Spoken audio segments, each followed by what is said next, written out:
Much like many of us, I thought that the majority of cancer was due to genes, but only 5 to 10% of cancer is actually genetic.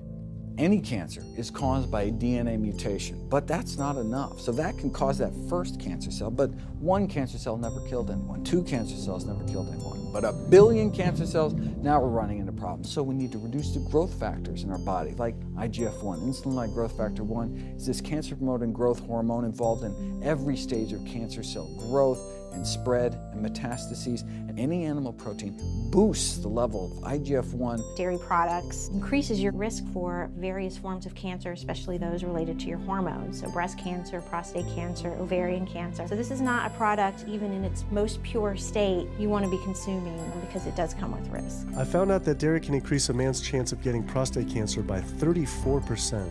And for women who've had breast cancer, just 1 serving of whole dairy a day can increase their chance of dying from the disease 49%, and dying from anything 64%. Why weren't breast cancer sites like Susan G. Komen warning everyone about this?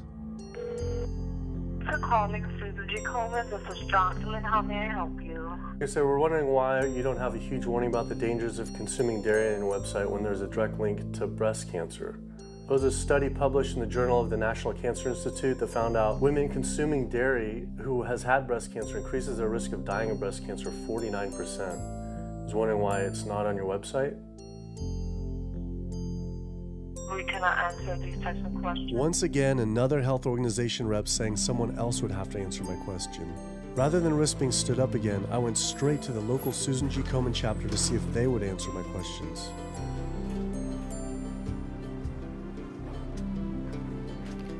They didn't want to answer my questions in person either, and told us to stop filming, but promised they would connect me to the national office directly.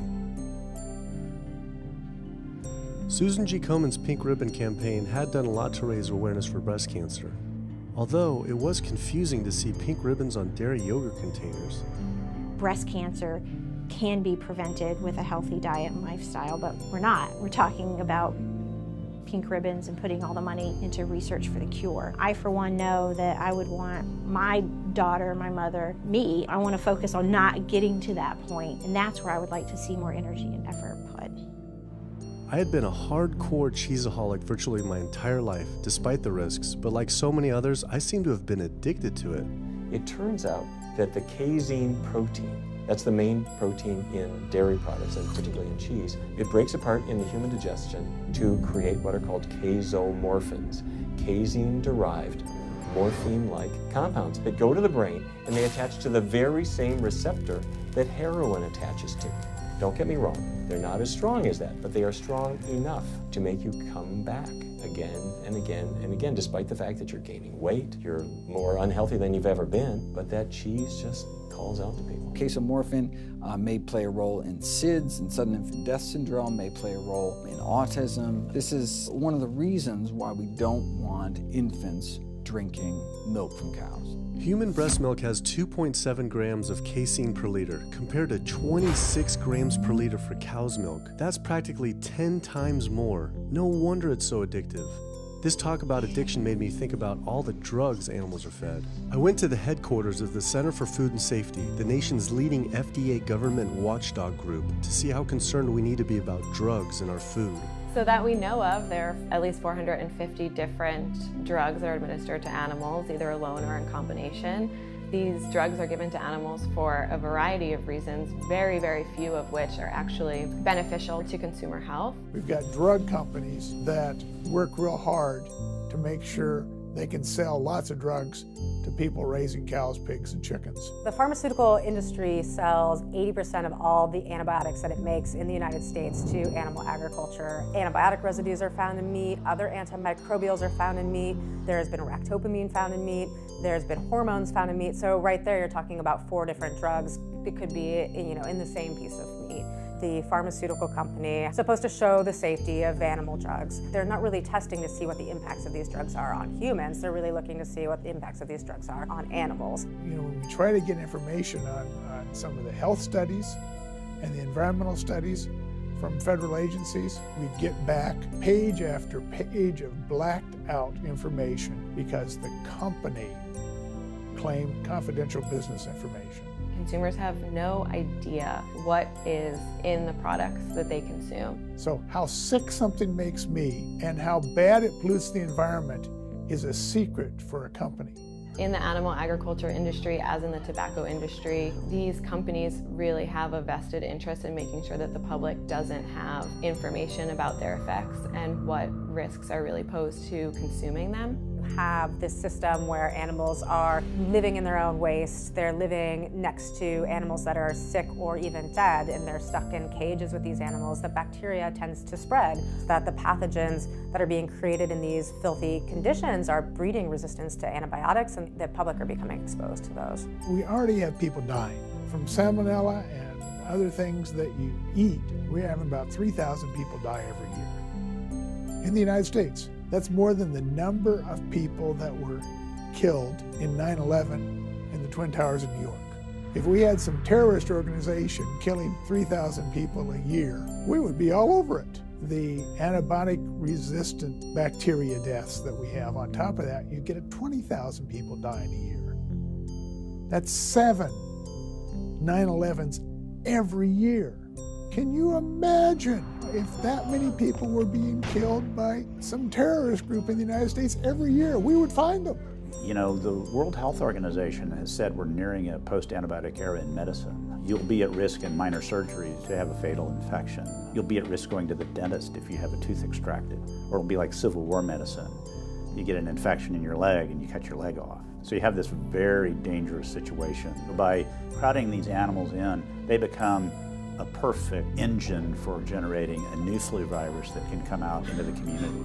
If you lived near a swine spray field, not even the CAFO, but the waste disposal field, you were 3 times more likely to have a MRSA infection.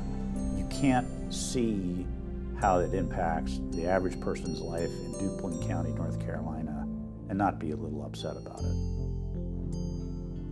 From an environmental standpoint, from a community standpoint, from all other aspects, North Carolina, we're in a state of emergency. We've already had bouts of swine flu, or H1N1 as they prefer to refer to it.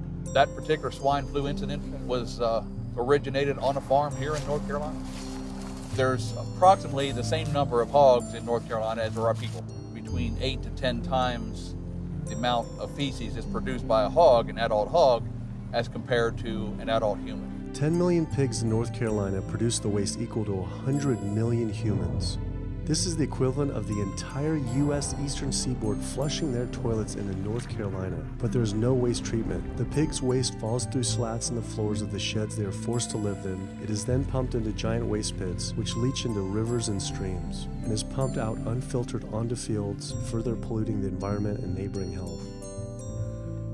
When you go back and you look at where these hog facilities are located, there's a disproportionate number of them that are located near communities of color, low-income communities. It is definitely a human rights issue. My sister, she have asthma, and you know, her brother, he have asthma. He's 3, and we don't know what she might have. I have asthma, I have sinus, I have sarcoidosis, that's the bacteria, and I have a pacemaker, which is 6 sinus syndrome. But you know, mostly everybody in this neighborhood got asthma or either cancer. My neighbor there died from cancer probably just last year. My nephew down the street, he's got cancer. He's in terminal cancer, stage 4. He's not a smoker, not a drinker. And it's not in his lungs, it's in his lymph nodes. I say if you live here and saw the way they do, you wouldn't eat no pork. Well, I don't eat bacon because I know where it comes from. When they die, they go into a box and they decompose because they swell especially from heat. A truck come and pick them up, take them to the processing plant in Rose Hill, round them up into feed, and feed it back to the hogs. If I come out this door, if he's spraying there, it's gonna come in my face. It hit you right in the face. It smells like something that you have never smelled before. It smells worse than a dead body. It's the family graveyard. I have my grandmother out there, my sisters, my brothers. When we go to the funeral, he used to spray. During the funeral? During the funeral, yes. During the funeral. Yeah. He spray. And when the people come, everybody be closing their nose up, saying how it stinks. They can want to have a cookout on Sunday, he'll spray. Do you think he does it on purpose? I think so. Because he just prays Sunday. He always prays Sunday. And in most of these area, hog houses and turkey house is in the black area or the Hispanic area. It's either or. Do you think it's also a civil rights issue? Yes. Yes, I do. Yes, I do.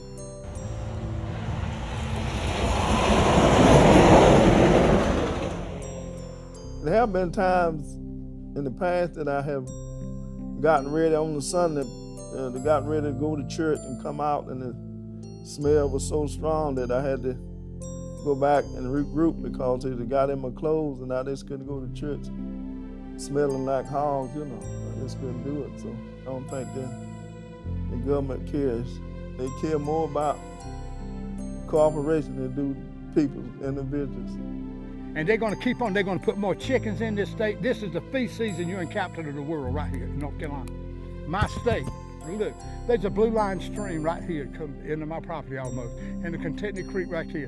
I've seen that blue line stream now filled with feces and urine from that hog pen, and they can say, well, we feed the world. They're not interested in feeding the world, they're interested in making money. You take the money away from them, they'll let the folks starve. Because if you want to feed the world, you can feed the world with more corn, using corn and wheat and stuff like that, and you can meat. Meat is a luxury item. When we're doing things that hurt other people, we're wrong. But a lot of good people will sit there and eat bacon knowing that it's causing someone else to be very unhappy. I woke up the next morning to find the Burden River had experienced another massive fish kill from the pollution running off hog farms. Tens of thousands of fish were washing up on shore. All this talk about health, I realized that I was only focused on personal health. But health started to mean so much more to me. It was about health of my family and our communities. I couldn't under good conscience support an industry that I knew was harming others. Pollution from animal agriculture isn't just an issue in North Carolina, though. Raising animals for food produces more greenhouse gases than the entire transportation sector. It is a leading cause of rainforest destruction, species extinction, ocean dead zones, and freshwater consumption.